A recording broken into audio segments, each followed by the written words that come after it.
2021년 3월 14일 나누는 교회 주일 예배를 하나님께 드리겠습니다. 찬양하겠습니다. 57장 새 찬송가 43장 함께 찬양합니다.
사도신경으로 신앙 고백을 드리겠습니다.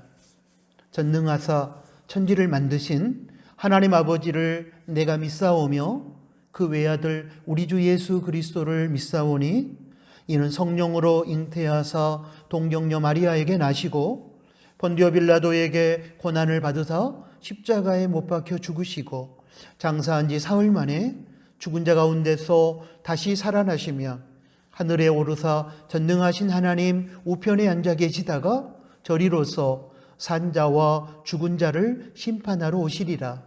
성령을 믿사오며 거룩한 공회와 성도가 서로 교통하는 것과 죄를 사하여 주시는 것과 몸이 다시 사는 것과 영원히 사는 것을 믿사옵나이다. 아멘. 예배를 위해서 기도하겠습니다. 하나님 아버지, 오늘 저에게 복된 주일을 허락해 주시고 저희가 예수님의 보혈을 의지하고 하나님 보좌 앞에 나와 예배자로 서게 해주신 것을 고맙습니다. 저희를 지으시고 구속하여 주심에 감사하며 또한 지난 한 주간의 삶 속에서 저희와 동행하시고 인도해 주시고 보호해 주신 것을 기억하며 감사로 예배 드릴 때에 영광을 받아 주십시오. 연약함으로 지었던 다양한 죄를 인정하고 고백하며 회개합니다. 불쌍히 여기시고 용서하여 주시며 죄를 이길 수 있는 성령의 능력을 부어주시고 생활 속에서 죄와 피 흘리기까지 싸워 거룩함의 본질을 정복하게 해 주십시오. 하나님 아버지, 코로나19 팬데믹 상황 속에서 확진자가 끊이지 않고 발생하고 있습니다. 그러나 저희는 분명히 하나님께서 이 고난의 끝을 허락하여 주시고 승리의 노래를 부르게 하실 줄로 믿습니다. 저희에게 지금의 이 시간들이 고통스럽지만 이 고난의 상황을 통하여 영적으로 바르지 못했던 우리의 신앙을 반성하며 성경적인 바른 신앙으로 돌아가는 기회로 삼게 해 주십시오. 하나님의 지으신 자연을 훼손하며 창조 질서를 거역한 죄를 회개하며 개인 이기주의와 집단 이기주의를 버리고 건강한 공동체성을 회복하는 기회로 삼게 해 주십시오. 참으로 힘들고 고통스러운 상황이지만 코로나19를 통해서 이 시대와 공동체와 저희 각자를 향한 하나님의 뜻을 깨닫고 그 뜻 안에서 개인과 공동체가 새로워지게 해 주십시오. 지구촌 가족들이 어떤 조건에 의해서도 차별받지 않고 공평하게 백신 접종을 받게 해 주시고 백신 접종을 받을 때에 부작용과 후유증이 발생하지 않게 해 주십시오. 그리고 방역의 최일선에서 수고하는 의료진들과 봉사자들을 위로하여 주시고 그들에게 감당할 만한 힘과 능력을 주시기를 원합니다. 하나님 아버지, 말세를 살아가는 이 땅의 교회가 어두워지고 썩어가는 세상을 밝히고 부패를 방지하는 빛과 소금의 사명을 회복하게 해 주십시오. 그리하여 타락한 세상을 거룩한 하나님의 나라로 변화시켜가는 하나님의 동역자로 쓰임받게 해 주십시오. 이 땅의 교회와 성도에게 성령님의 충만을 부어주셔서 하나님께서 부여하신 사명을 감당할 수 있도록 도와주십시오. 특별히 저희 나누는 교회 공동체와 가족들을 붙들어 주시되 하나님을 향한 절대 믿음과 고난의 현실 속에서도 주님을 바라보고 나아가는 확실한 소망과 하나님께서 예수님의 십자가 사건을 통해서 저희에게 보여주신 희생의 사랑을 힘입어 세상을 이기게 하여 주십시오. 생명누리 어린 아이들로부터 시작하여 나오미 어른들에 이르기까지 나누는 모든 가족들을 기억해 주시고 저희들이 어떤 환경 속에서도 불평하거나 낙심하지 않고 하나님을 의지함으로 주어진 삶의 자리에서 승리하게 해 주십시오. 하나님 아버지, 이 시간 예배의 모든 순서를 주관하여 주시고 영광을 나타내시며 영광을 받아 주십시오. 말씀으로 찾아오시는 하나님을 만날 수 있도록 저희의 마음 문을 열어주시고 흩어져 들어간 생활 현장에서 오늘 허락하신 말씀의 능력을 드러내며 살아가게 해 주십시오. 예수님의 이름으로 기도합니다. 아멘.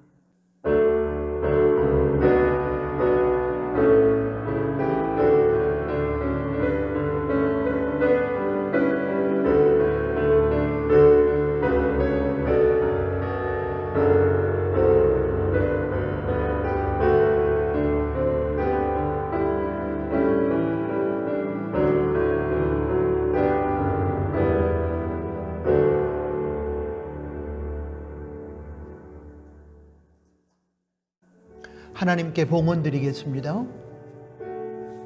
지금 많은 사람들이 돈을 우상으로 섬기고 있습니다.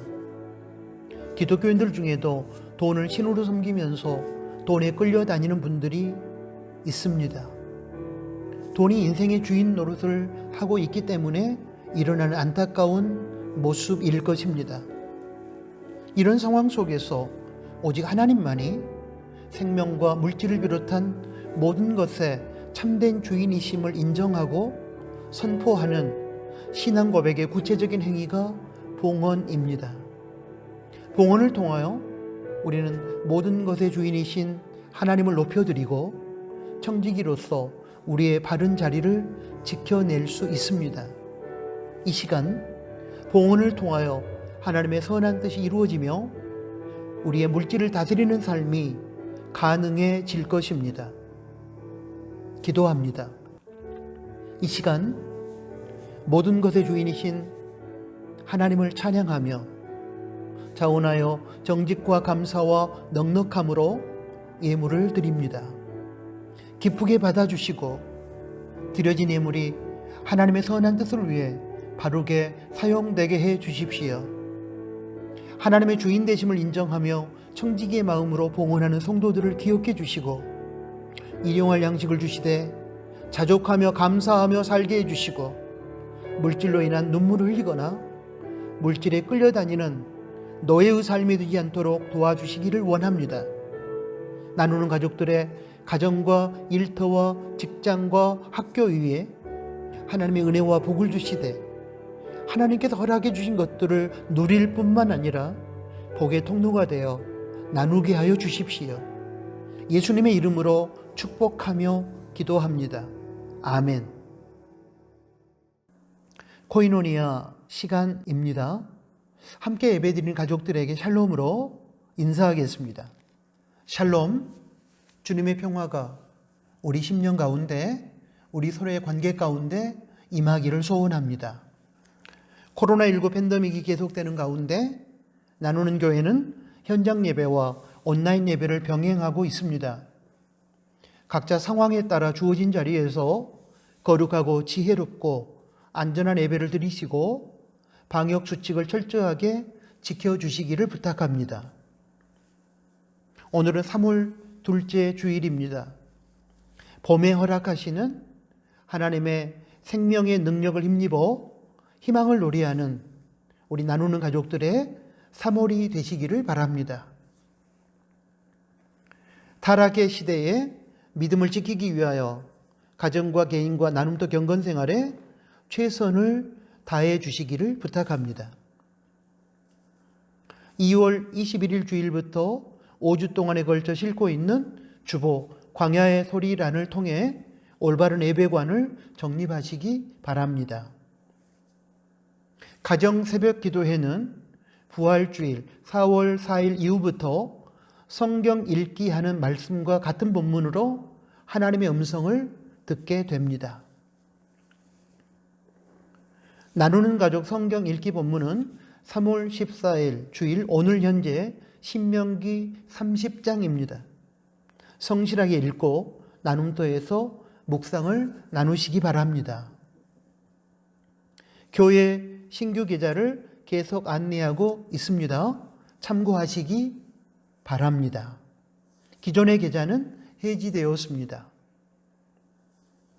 안현희 집사님 친정아버지께서 소천하셨습니다. 3월 8일 월요일에 소천하시고 모든 장례 절차를 마쳤습니다. 위에서 기도해 주시고 위로해 주시기 바랍니다. 다음 세대를 위한 기도는 계속해 주시기를 부탁합니다. 군 복무 중인 친구들, 해외에서 직장 생활하거나 유학 중인 친구들, 취업과 진학을 위해 노력 중인 친구들, 다음 세대 친구들의 안전하고 성실한 2021학년 1학기 학교 생활을 위해서 기도해 주시면 고맙겠습니다. 제가 준비한 코이노니아는 여기까지입니다. 하나님의 말씀을 봉독합니다. 히브리서 12장 5절에서 11절까지 말씀입니다. 또 아들들에게 권하는 것 같이 너에게 권면하신 말씀을 잊었도다 일렀으되 내 아들아 주의 징계하심을 경히 여기지 말며 그에게 꾸지람을 받을 때에 낙심하지 말라. 주께서 그 사랑하시는 자를 징계하시고 그의 받으시는 아들마다 채찍질 하심이니라 하였으니 너희가 참음은 징계를 받기 위함이라. 하나님이 아들과 같이 너희를 대우하시나니 어찌 아비가 징계하지 않는 아들이 있으리요. 징계는 다 받는 것이오늘 너희에게 없으면 사생자요 참 아들이 아니니라. 또 우리 육체의 아버지가 우리를 징계하여도 공경하였거든 하물며 모든 영의 아버지께 더욱 복종하여 살려 하지 않겠느냐. 저희는 잠시 자기의 뜻대로 우리를 징계하였거니와 오직 하나님은 우리의 유익을 위하여 그의 거룩하심에 참회케 하시느니라. 무릇 징계가 당시에는 즐거워 보이지 않고 슬퍼 보이나 후에 그로 말미암아 연달한 자에게는 의의 평강한 열매를 맺나니. 아멘. 방금 봉독한 히브리서 12장 5절에서 11절까지 말씀을 중심으로 연단을 받을 때의 첫 번째 시간 이렇게 생각하라 라는 제목하에 이 시대와 우리 공동체, 우리 각자를 향한 하나님의 음성을 듣겠습니다. 사랑하는 나누는 가족 여러분, 승리하는 인생, 행복하는 인생을 살기 원하십니까? 아마 예상하시겠지만 거의 모든 사람의 대답은 당연히 S일 것입니다. 특별히 성도는 단순히 세속적인 승리와 행복의 차원을 넘어 하나님의 뜻 안에서의 진정한 승리와 행복을 소원할 것입니다.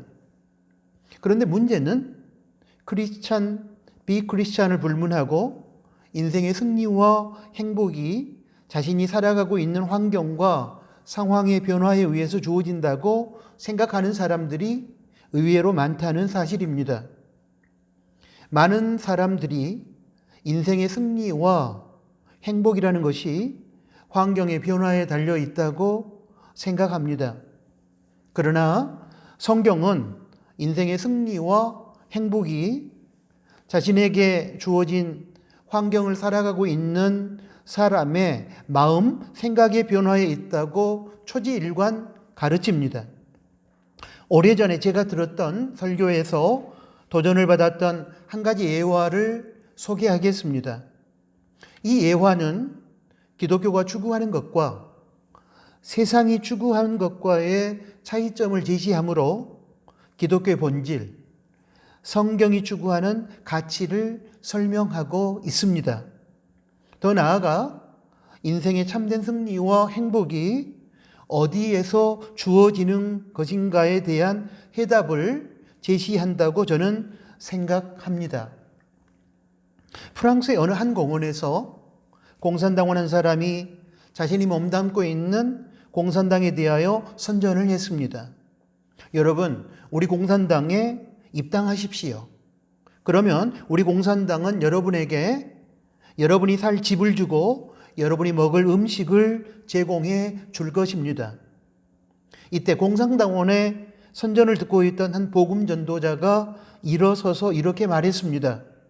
여러분, 방금 저 공산당원이 공산당에 입당하면 여러분이 살 집을 주고 여러분이 먹을 음식을 제공해 준다고 했는데 예수님을 믿으십시오.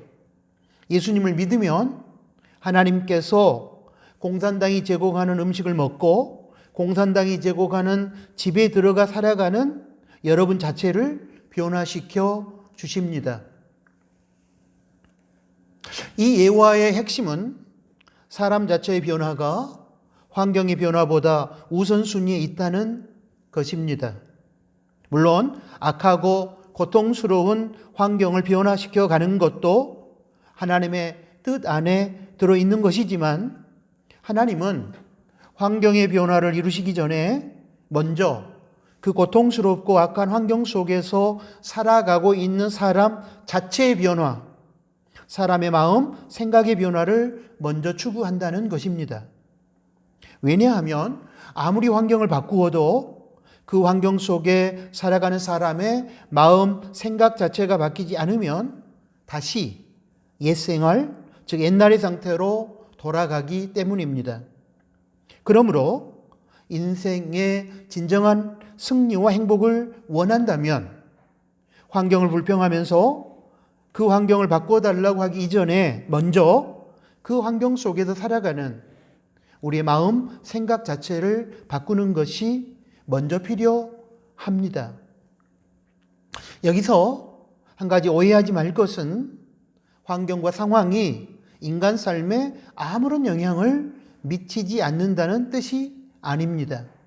연약함을 가지고 과도기적인 이 땅의 삶을 살아가고 있는 우리 인생에게 있어서 환경과 조건과 상황으로 찾아오는 현실은 큰 영향을 끼칩니다. 그래서 악한 환경을 선한 환경으로 바꿔가는 노력을 우리는 다해야 합니다. 그러나 여기서 중요한 것은 그 환경 속에서 살아가는 사람의 마음, 생각 자체는 바꾸지 않은 채 환경만 계속 바꾼다고 해서 인생의 진정한 승리와 행복이 주어지지는 않는다는 사실입니다.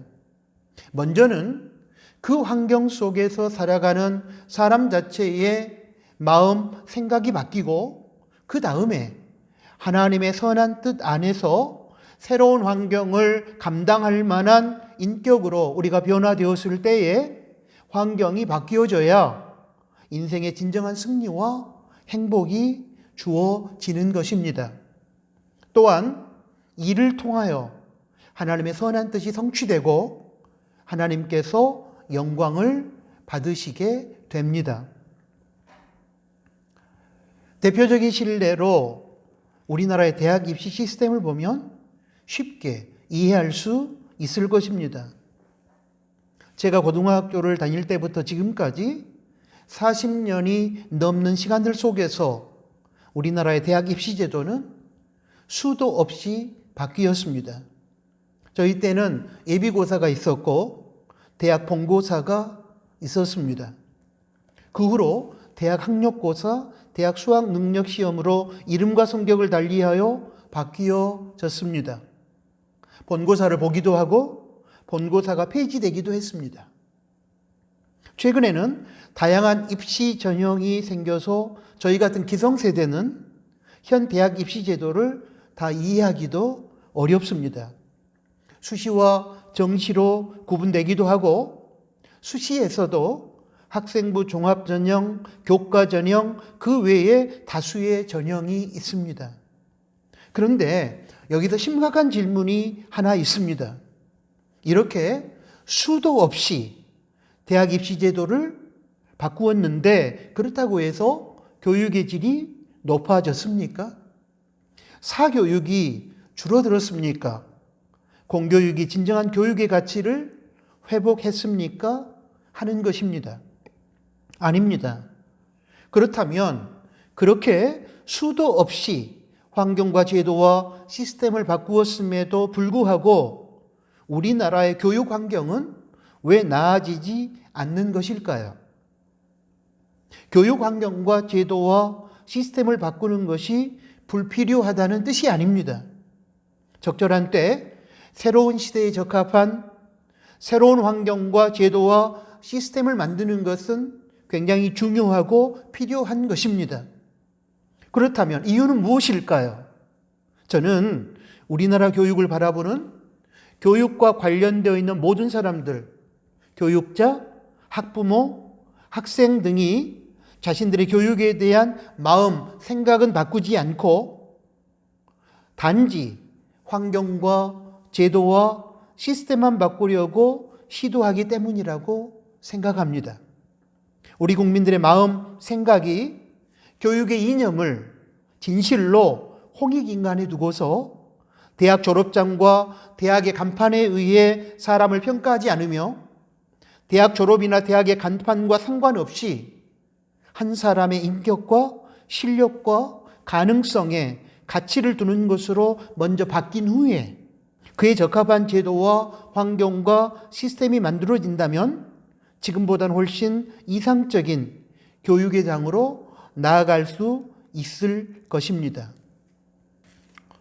길게 말씀드렸지만 중요한 것은 제도나 환경이나 시스템의 변화보다 먼저 그 환경과 제도 속에 살아가는 각자의 마음, 생각이 바뀌고 그렇게 바뀐 각자의 마음, 생각들이 공동체의 마음, 생각이 되어야 한다는 것입니다. 하나님께서 역사를 주도하시면서 이끌어 가시는 방법이 바로 그것입니다. 환경을 먼저 바꾸는 것이 아니라 지금의 환경 속에서 살아가는 사람의 마음과 생각을 먼저 바꾸고 그 다음으로 새로운 환경과 제도 아래서 감당할 만한 인격을 갖추었다고 판단이 들 때에 환경과 제도를 바꾸시는 것입니다. 실은 개혁의 승패도 따지고 보면 거기에 달려 있습니다. 자신의 마음과 생각은 변화시키지 않은 채 자신이 처한 환경과 제도와 시스템만을 바꾸려고 하는 개혁은 분명히 실패할 것입니다. 이제 지금까지 길게 설명드렸던 자신의 마음, 생각이 먼저 바뀌어야 한다는 명제에 입각하여 본문에서 제시하고 있는 연단이라는 주제에 대하여 살펴보고 싶습니다. 사람들 중에 연단을 좋아하는 사람은 거의 없을 것입니다. 왜냐하면 연단에는 아픔과 고통이 수반되기 때문입니다. 본문에서 계속 반복되고 있는 징계하다라는 이 단어는 영어 성경 번역본 NIV, NASB, 킹 제임스 버전을 보면 디시플린으로서 훈육하다, 훈련하다, 연단하다의 의미에 가깝습니다. 하나님께서 인간의 죄에 대한 징계 차원에서 매를 치시든 훈련 차원에서 연단을 하시든 연단의 과정에는 반드시 고통이 따릅니다. 그래서 일반적으로 사람들은 고통이 수반되는 연단을 싫어하고 꺼려합니다.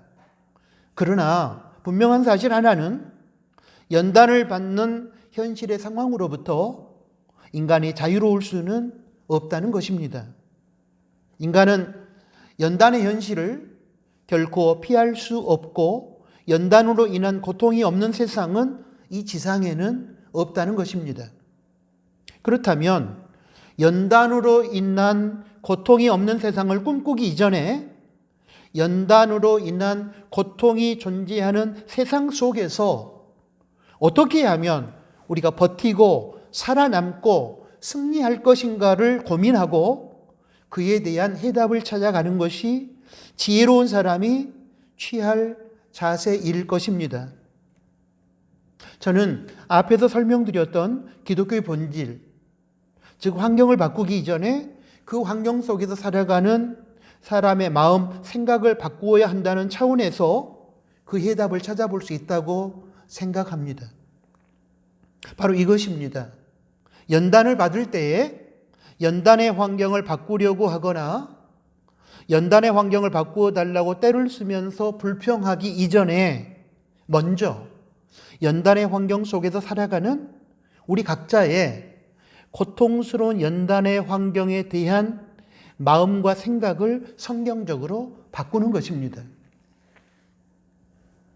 오늘 설교의 제목을 기억하십니까? 연단을 받을 때에 이렇게 생각하라. 고통스러운 연단의 현실에 대한 그동안의 세속적이고 부정적인 생각, 마음을 버리고 이제부터는 고통스러운 연단의 현실에 대한 성경적인 생각, 마음으로 우리의 생각, 마음을 바꾸는 것입니다. 거기에서부터 인생의 진정한 승리와 행복은 시작될 것입니다. 앞에서 설명드렸던 본문의 징계라는 단어의 의미가 연단이기 때문에 그에 입각하여 몇 가지를 소개하겠습니다. 첫째로, 연단은 나만 받는다는 생각을 버리고 모두 다 받는 것이라는 생각을 가져야 합니다. 히브리서 12장 8절 상반절을 보면 징계는, 연단은 다 받는 것이거늘 그렇게 적고 있습니다. 많은 사람들이 고통스러운 연단을 받을 때에 자신만 연단을 받는다고 생각합니다. 그래서 더욱 힘들어집니다. 동병상련이라고 해서 함께 고통의 연단을 받는 사람이 있다면 서로를 위로하고 격려하면서 참고 인내할 수 있지만 고통스러운 연단을 받고 있는 사람이 자신 혼자라고 생각할 때에 갑자기 낙심이 찾아오고 버틸 용기와 힘을 잃어버리게 됩니다. 구약 성경의 엘리야 선지자에게도 이러한 순간이 찾아왔습니다. 바알과 아세라 우상을 섬기는 아합 왕과 왕비 이세벨과의 영적 전투에서 하나님을 위해 싸우는 사람이 자신 혼자라고 생각했을 때에 엘리야는 쫓겨다니는 고통의 상황 속에서 낙심하고 절망하여 로뎀나무 아래서 하나님께 죽여달라고 탄원했습니다.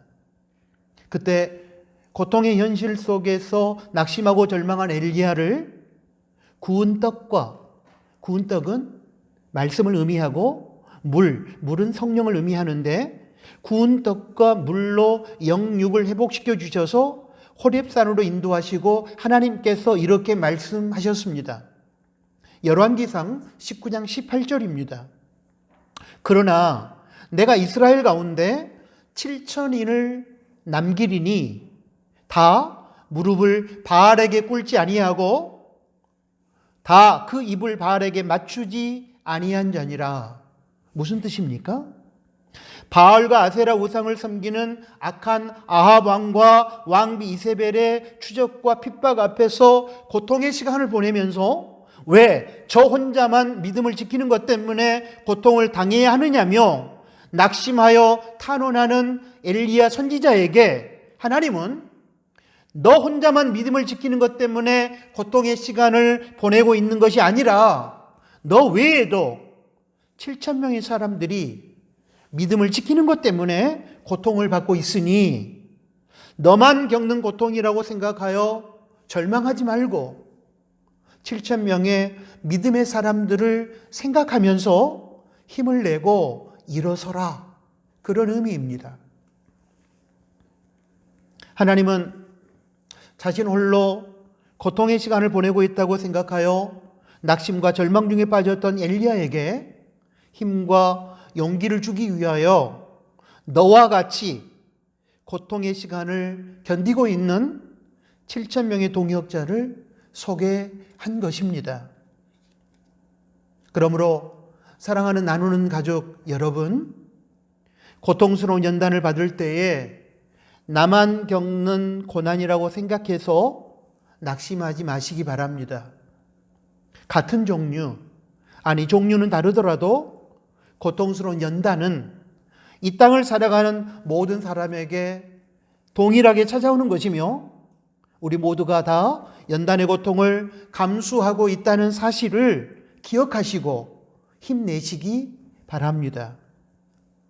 그럴 리는 없겠지만 정말 고통스러운 연단의 시간들을 홀로 견디고 있다 할지라도 염려하지 마십시오. 우리 주님께서 고통과 슬픔의 시간들 속에서 우리와 함께 하시며 우리의 손을 잡아주고 계시기 때문입니다. 복음송 주님 손잡고 일어서세요를 여러분 다 아실 것입니다. 그 가사를 보면 고난에 대해서 나만 겪는 것이라고 생각하여 불평하지 말라는 내용이 나옵니다. 1절입니다. 왜 나만 겪는 고난이냐고 불평하지 마세요. 고난의 뒤편에 있는 주님이 주실 축복 미리 보면서 감사하세요. 2절 가사입니다. 왜 이런 슬픔 찾아왔는지 원망하지 마세요. 당신이 잃은 것보다 주님께 받은 은혜 더욱 많음에 감사하세요. 후렴입니다. 너무 견디기 힘든 지금 이 순간에도 주님이 일하고 계시잖아요. 남들은 지쳐 앉아 있을지라도 당신만은 일어서세요. 힘을 내세요. 힘을 내세요. 주님이 손잡고 계시잖아요. 주님이 나와 함께함을 믿는다면 어떤 역경도 이길 수 있잖아요. 고통스러운 연단은 나만 겪는 고난이 아니고 우리 모두가 겪는 것입니다. 둘째로 주님께서 미워하시는 자를 연단하신다는 생각을 버리고 사랑하시는 자를 연단하신다는 생각을 가져야 합니다. 우리가 어렸을 때를 생각해 보면 잘못을 저질러 부모님께 꾸지람을 듣고 혼나게 되었을 때에 부모님께서 나를 미워해서 그런다고 생각합니다. 그러다가 나이가 들어 어른이 되면 그때서야 부모님의 징계가 자식을 위한 사랑에 매였다는 사실을 깨닫게 됩니다. 이런 점에서 저는 사랑은 관심이라고 생각합니다. 사랑의 반대말은 미움이 아니라 무관심이라고 합니다. 미워도 하고 혼도 내고 징계도 하는 것은 그만큼 사랑하여 관심이 있기 때문입니다. 사랑이 없어 무관심하게 되면 잘못해도 꾸짖지도 않고 징계하지도 않습니다. 바로 이 사실을 본문 히브리서 12장 6절은 이렇게 적고 있습니다. 주께서 그 사랑하시는 자를 징계하시고 그의 받으시는 아들마다 채찍질 하심이니라. 이 구절을 현대어 성경으로 보면 이렇습니다. 주께서 너를 징계하시는 것은 너를 사랑하신다는 증거이기 때문이다. 주께서 너를 채찍으로 때리시는 것은 네가 하나님의 참 자녀이기 때문이다. 그러므로 고통스러운 연단을 받을 때나 우리의 잘못으로 인하여 꾸지람을 듣고 매를 맞게 되었을 때에 하나님께서 나를 미워하셔서 그런 것이라는 생각을 버리고 나를 사랑하시기 때문에 이런 연단의 시간들과 징계의 과정을 허락하시는 것이라는 생각을 하시기 바랍니다. 하나님께서는 우리 인간을 망하고 죽게 하려고 그 고통스러운 연단의 과정 속으로 우리를 집어넣거나 징계의 과정을 허락하시는 것이 아닙니다. 우리 믿음의 성숙과 거룩함 등의 유익을 위하여 허락하시는 것입니다. 우리 속담에 미운 놈 떡 하나 더 준다는 말이 있습니다. 이 속담을 역으로 생각해 보면 사랑하는 사람은 잘못했을 때 매를 하나 더 친다라는 의미를 담고 있습니다. 진짜로 사랑하는 사람은 잘못했을 때 떡을 줄 수 없습니다. 잘못했을 때 꾸짖지 아니하고 칭찬만 해주는 것은 그 사람을 망치는 길입니다. 진정으로 사랑한다면 잘못된 행위에 대하여 꾸짖어 줄 수 있어야 하고 징계할 수 있어야 합니다. 이런 의미에서 하나님께서는 사랑하는 자녀가 잘못했을 때에 꾸짖으시고 징계하십니다. 그러므로 하나님께서 허락하신 연단의 시간과 징계의 과정들 앞에서 힘들다고 느껴질 때에 그 속에 담겨 있는 하나님의 우리를 향한 사랑을 깨닫고 그 사랑을 생각하면서 오늘의 고난을 이겨내시기 바랍니다. 셋째로, 주님의 연단은 사생자이기에 주어지는 것이 아니라 하나님의 참 자녀이기 때문에 주어진다는 생각을 가져야 합니다. 본문 히브리서 12장 8절에서 징계가 없으면 사생자라고 했습니다. 자식을 키워본 사람이라면 성경의 이 증언을 충분히 이해하실 것입니다.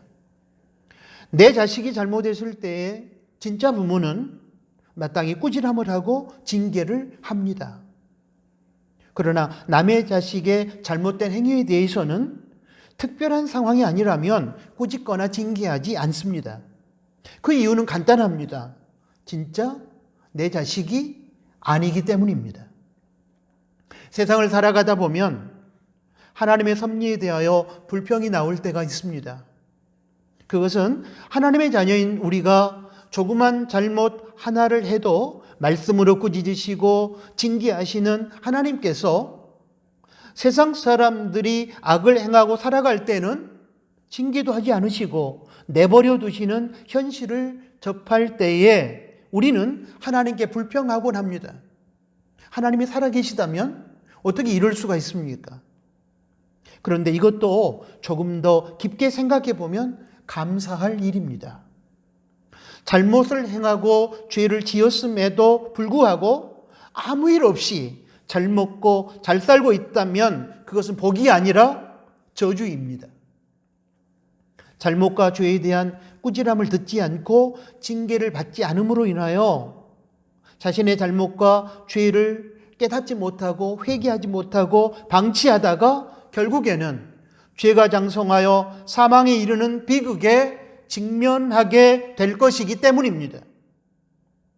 그러나 하나님은 사랑하는 자녀들에게는 그들의 죄와 잘못에 대하여 단호하고 엄중하게 꾸짖고 징계하십니다. 그리고 그러한 꾸지람과 징계를 통하여 우리가 행한 잘못과 죄를 회개하고 돌이키게 함으로 결국에는 생명을 얻고 마지막 승리를 쟁취하도록 만들어 주십니다. 이런 의미에서 하나님께서는 진짜 자식들의 참된 생명과 진정한 승리와 행복을 위하여 연단의 시간들을 허락하시고 잘못된 행위에 대한 꾸지람과 징계를 하는 것입니다. 넷째로, 주님은 고통당한 우리의 모습을 보면서 즐기기 위해서 연단하시는 것이 아니라 우리의 유익을 위해 주님의 거룩하심에 참여하도록 할 목적에서 연단하신다는 생각을 가져야 합니다. 하나님께서 인간에게 고통스러운 연단을 허락하시는 것은 게임을 하듯이 고통당하고 있는 우리를 보면서 즐기고자 함이 아닙니다. 그리스 로마 신화에 나오는 다수의 잡신들은 인간사의 고통의 상황들을 부여하면서 그 속에서 고통당하는 인간의 현실을 즐기지만 참신이신 하나님은 그렇지 않습니다. 하나님께서 인간에게 고통스러운 연단의 시간들을 허락하시는 것은 한마디로 우리에게 주님의 거룩하심에 참여하는 영적 유익을 얻도록 하기 위함입니다. 히브리서 12장 10절 말씀을 보겠습니다. 저희는 잠시 자기의 뜻대로 우리를 징계하였거니와 오직 하나님은 우리의 유익을 위하여 그의 거룩하심에 참여케 하시느니라. 현대어 성경으로 본문의 의미를 좀 더 자세하게 찾아보겠습니다. 우리를 낳아준 아버지는 우리와 앞날을 위해 그가 알고 있는 지식으로 극히 짧은 기간 동안만 우리를 연단합니다. 그러나 하나님께서는 우리에게 가장 좋은 것을 주시고 그분의 거룩함을 나누어 주려고 언제나 바르게 견책하시는 것입니다. 하나님께서 우리에게 고통스러운 연단의 과정을 허락하시는 것은 그것을 통해 우리의 영적 유익, 즉 하나님의 거룩하심에 참여케 하려는 목적 때문이라는 것입니다. 하나님께서 출애굽한 이스라엘 백성들에게 광야의 훈련을 허락하신 목적에 대하여 신명기 8장 2절에서 밝히신 내용도 같은 차원에서 주어진 것입니다. 네 하나님 여호와께서 이 40년 동안에 너로 광야의 길을 걷게 하신 것을 기억하라. 이는 너를 낮추시며 너를 시험하사 내 마음이 어떠한지 그 명령을 지키는지 지키지 않는지 알려 하심이라. 하나님께서 이스라엘 백성들에게 그 고통스러운 광야를 허락하신 목적이 바로 이스라엘 백성들을 겸손케 하여 하나님의 성품에 이르게 하시려는 것과 얼마나 하나님 말씀을 순종하는지 테스트하고 싶어서라는 것입니다. 이처럼 하나님의 연단 속에는 우리를 향한 하나님의 선한 의도가 담겨 있습니다. 우리의 영적 유익을 위한 목적이 숨어 있습니다. 경험해 보셨겠지만 우리 믿음의 성숙은 고난의 과정을 통과함으로 인하여 이루어집니다. 정금 같은 믿음은 편안하고 부족함이 없는 환경에서 가능한 것이 아닙니다. 연단의 과정 속에서 고난의 계단을 올라갈 때 넘어지고 깨어지고 낮아지면서 정금 같은 성숙한 믿음의 자리에 도달하는 것입니다. 그래서 고난의 대명사인 욥은 욥기 23장 10절에서 이렇게 고백하지 않았습니까? 나의 가는 길을 오직 그가 하시나니 그가 나를 단련하신 후에는 연단하신 후에는 내가 정금같이 나오리라. 그러므로 사랑하는 나누는 가족 여러분, 고통스러운 연단을 받을 때에 기억하십시오. 비록 힘든 시간들이지만 이 시간들을 통하여 저와 여러분의 믿음은 정금같이 성숙한 믿음으로 빚어지며 영육간의 유익을 얻게 되며 마침내 하나님의 거룩하심에 이르게 된다는 사실을 기억하시고 고통스러운 연단의 과정이지만 긍정적으로 생각하시고 받아들이시기를 바랍니다. 마지막으로 연단은 우리를 그저 힘들게만 하는 악한 것이라는 생각에서 벗어나 연단을 통과한 사람들에게 의와 평강의 열매를 맺게 해주는 복된 것이라는 생각을 가져야 합니다. 사랑하는 나누는 가족 여러분, 하나님께서 허락하시는 연단의 과정은 비록 힘들지만 절대로 무의미한 것이 아닙니다. 절대로 악한 것이 아닙니다. 과정이 비록 힘들고 고통스럽고 어떨 땐 우리의 시간을 손해보는 것처럼 느껴질 수도 있겠지만 그 연단의 과정을 끝까지 버티고 인내하여 통과하는 사람에게는 하나님의 의와 평강의 열매가 맺힌다고 본문 히브리서 12장 11절은 적고 있습니다. 무릇 징계가, 무릇 연단이 당시에는 즐거워 보이지 않고 슬퍼 보이나 후에 그로 말미암아 연달한 자에게는 의와 평강한 열매를 맺나니. 인내는 쓰다, 그러나 그 열매는 달다는 말처럼 하나님께 징계를 당하거나 연단을 받을 때에는 괴롭고 슬플 수밖에 없으나 그 슬픔이 씨앗이 되어 의와 평강의 열매를 맺게 된다는 의미의 말씀입니다. 어찌 보면 무당 종교적인 미신 신앙생활이 아닌 성경적인 참된 신앙생활을 하는 것은 결코 쉬운 것이 아닙니다. 그래서 마태복음 7장 13절에서도 신앙의 길을 가리켜 좁은 문의 길이라고 규정한 것입니다. 세상에서 거룩하게 사는 것 힘든 것입니다. 또 죄에 대한 징계를 당하면 아픕니다. 그리고 우리 믿음의 성숙을 위해서 하나님께서 허락하신 그 고통스러운 연단 참으로 감당하기 어려울 때가 있습니다.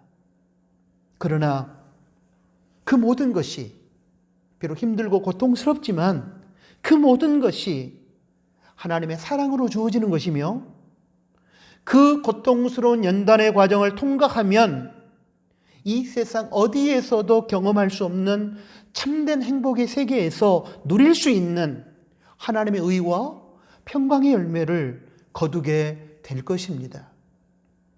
이 사실을 기억하고 고통스러운 연단의 과정 속에 살아가는 우리 나누는 가족들, 그런 과정 속에서도 인내하는 가족들이 될 수 있기를 주님의 이름으로 축복합니다. 하나님께서 성도에게 고난을 허락하시는 이유에 대하여 잘 설명하고 있는 내용을 하나 소개하겠습니다. 생명의 삶 플러스 2019년 3월호에 실린 글입니다. 과학자들은 어떤 사막 덤불 식물들의 씨앗은 그 씨앗이 발화되기 전에 반드시 폭풍에 의해 손상되어야 한다고 말합니다. 이 씨앗들은 물이 침투할 수 없는 딱딱한 껍질에 쌓인 상태로 몇 개월 동안 모래 위에 떨어져 있습니다. 그러다가 마침내 우기에 폭우가 내려 물이 흘러 내려갈 때 작은 씨앗들은 비탈을 따라 쓸려 내려가면서 모래, 자갈, 돌 등에 부딪힙니다. 그리고 쏠려가다가 몇십 센티 깊이의 움푹 팬 축축한 웅덩이에 가라앉곤 합니다. 그러면 그것들이 내리막길에서 받았던 상처와 긁힌 자국 때문에 물을 흡수할 수 있게 되면서 마침내 싹을 틔우고 성장하기 시작합니다. 우리 신앙도 마찬가지입니다. 악천후와 같은 환경이 우리의 영적 성숙을 촉진시키는 계기가 되곤 합니다. 우리는 극적인 일이 일어나기 전까지는 삶을 심각하게 받아들이지 않습니다. 하늘 아버지는 그분의 자녀들이 불필요하게 고통받는 것을 결코 용납하시지 않지만 때로 우리에게 말씀의 물이 스며들고 우리 마음을 부드럽게 해서 성장할 수 있도록 상처와 긁힌 자국을 경험하게 하십니다. 우리는 씨앗으로 머물러 있기를 원하지만 하나님은 우리가 열매 맺는 나무로 자라길 원하시기 때문입니다.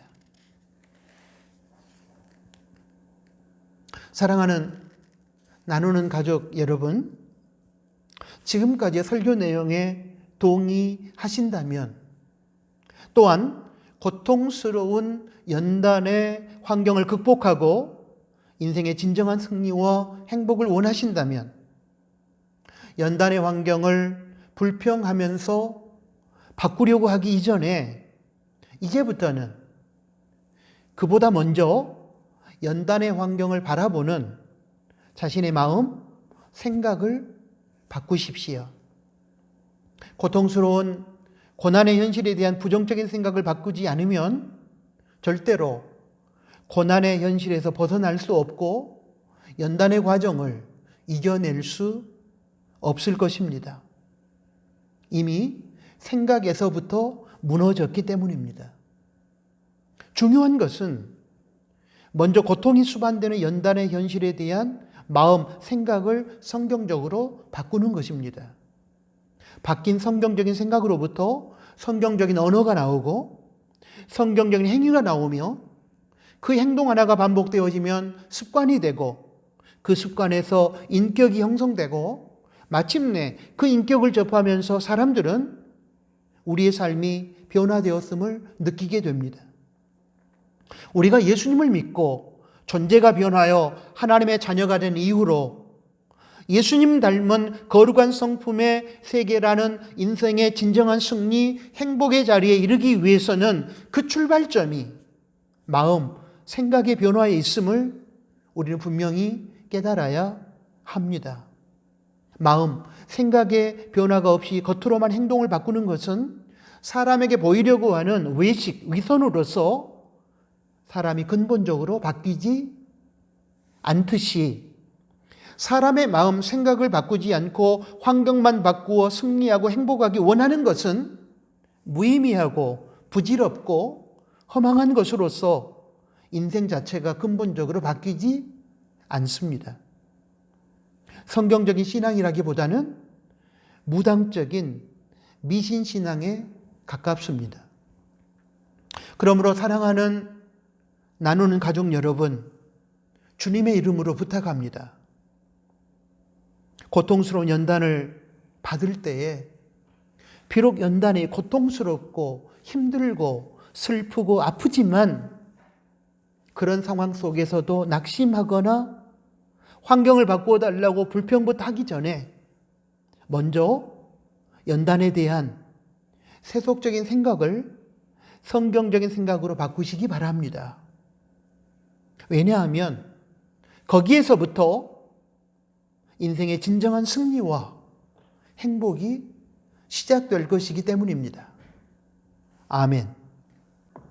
하나님 아버지 고맙습니다. 우리가 인생을 살아가면서 고통스러운 연단의 과정을 당할 때에 고통스러운 연단의 과정을 겪을 때에 우리는 그저 쉽게 불평했고 그 환경 자체를 바꾸어 달라고만 기도했습니다. 그럼 오늘 말씀을 통하여 우리가 먼저 바꾸어 달라고 기도하고 불평하기 이전에 그 고통의 환경을 바라보는 우리의 생각 자체를 바꾸어야 된다는 것을 가르쳐 주셔서 감사합니다.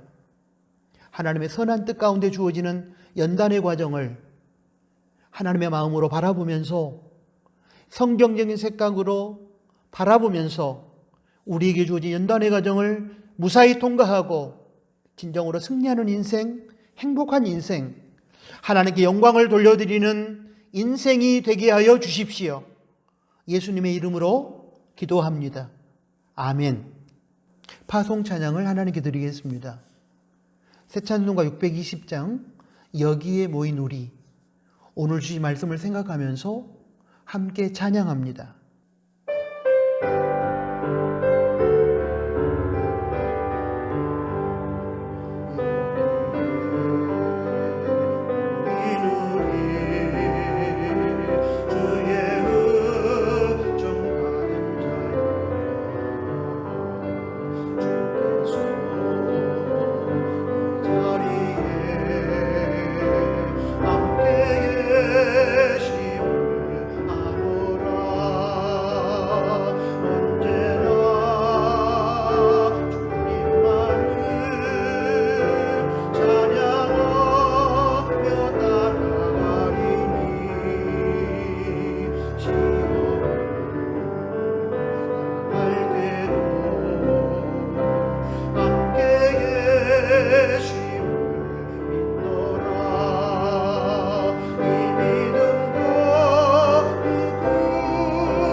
기도하겠습니다.